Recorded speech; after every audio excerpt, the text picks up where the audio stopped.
6 of the most dangerous airports in the world. I tried to land at every single one. This is how that went.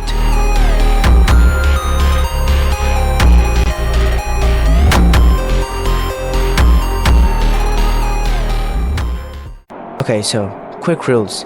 Every airport in this video is a real airport. Real runways, real terrain, real approaches, all recreated in Microsoft Flight Simulator 2024. I flew each one properly. No cheating, no slew mode, no restarting halfway through when it started going wrong. And I want to be honest with you up front. I did not land a single one of these cleanly. Every airport in this video beat me. So let's start with the one that everybody thinks looks easy. This is Courchevel in the French Alps. And it looks harmless, right? It's a little strip on a mountain.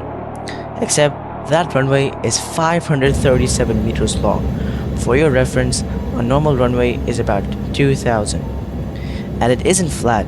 It's built at an 18.5% gradient, which is steep enough that you'll land uphill to slow yourself down, and you take off downhill to get enough speed to fly. There's no instrument approach, there's no control tower, and critically, there's no go around. Once you're committed to that runway, you're landing, whether it's going well or not. So I came down the valley, lined it up, and I never even made it to the runway. Yeah, I found the trees, about 400 meters short of an airport. I'd been staring at the whole way in. Next one, Toncontín in Tegucigalpa, Honduras. And this one isn't hard because of the runway. It's hard because of how you have to get to it. You're coming through a valley surrounded by mountains directly over the city.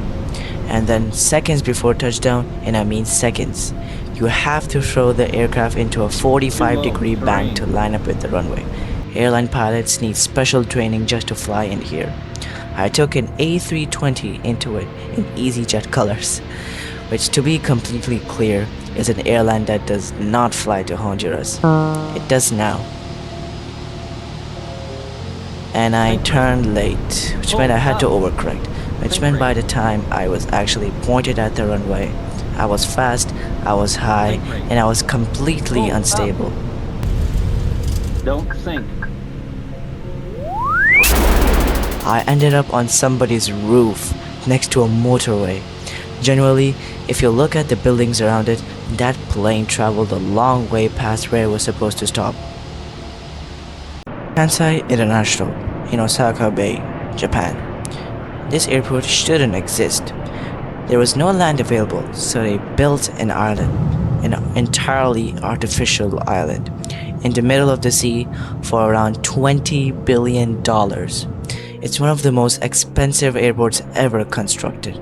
And there's a catch. It's been sinking ever since it opened. Over 13 meters so far. Engineers literally have to jack the buildings up to keep them level. So, the runway's fine, the runway's long. The problem is, what's at the end of it, which is the ocean. I landed long, I was carrying way too much speed, and I just kept going. Straight off the end of the island to Osaka Bay. The sinking airport finally got one. Okay, this one's not an airport, this one's my fault. After I put a plane in the sea at Kansai, somebody in the comments worked out what would have happened if I had hit the bridge instead. The Skygate Bridge, the one connecting the airport island to the mainland. They said the wing would break off and the whole thing would cartwheel into the water. So, obviously, I had to test it.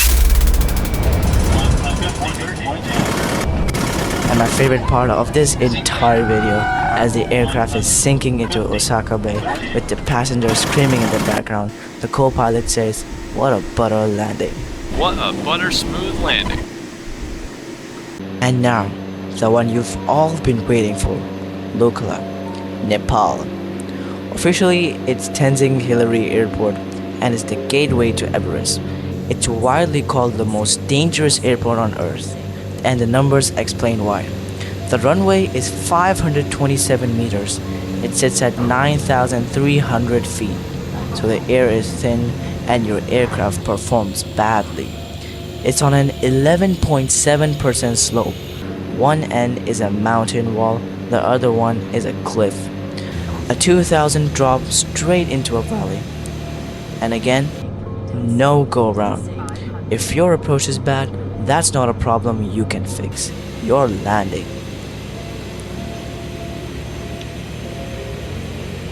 I brought in a Caravan, which is exactly the kind of aircraft that actually flies there, and I genuinely thought this one was going okay. Well, I touched down, I didn't stop, and I ended up parked on the roof of a lodge in the middle of the village, which I'm told is not the standard arrival procedure.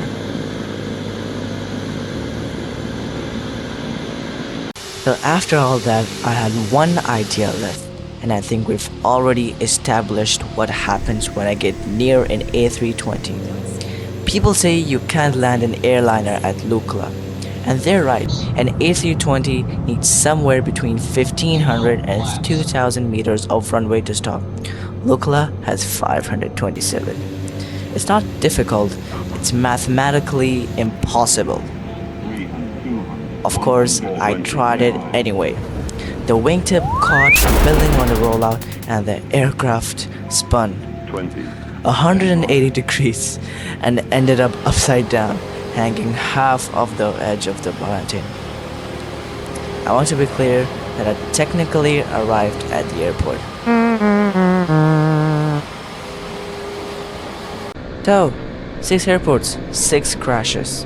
And if you're asking which one is genuinely the hardest, for me, it's Courchevel. Lukla gets the reputation, but Courchevel gave me the least room to fix anything. The slope, the length, and no way to abort once you've started. If you see any of these in more detail, the short version of each crash are on the channel. And tell me in the comments which airport I should attempt next, because I'm clearly going to keep doing this until one of them works. Thanks for watching, and I'll see you in the next one.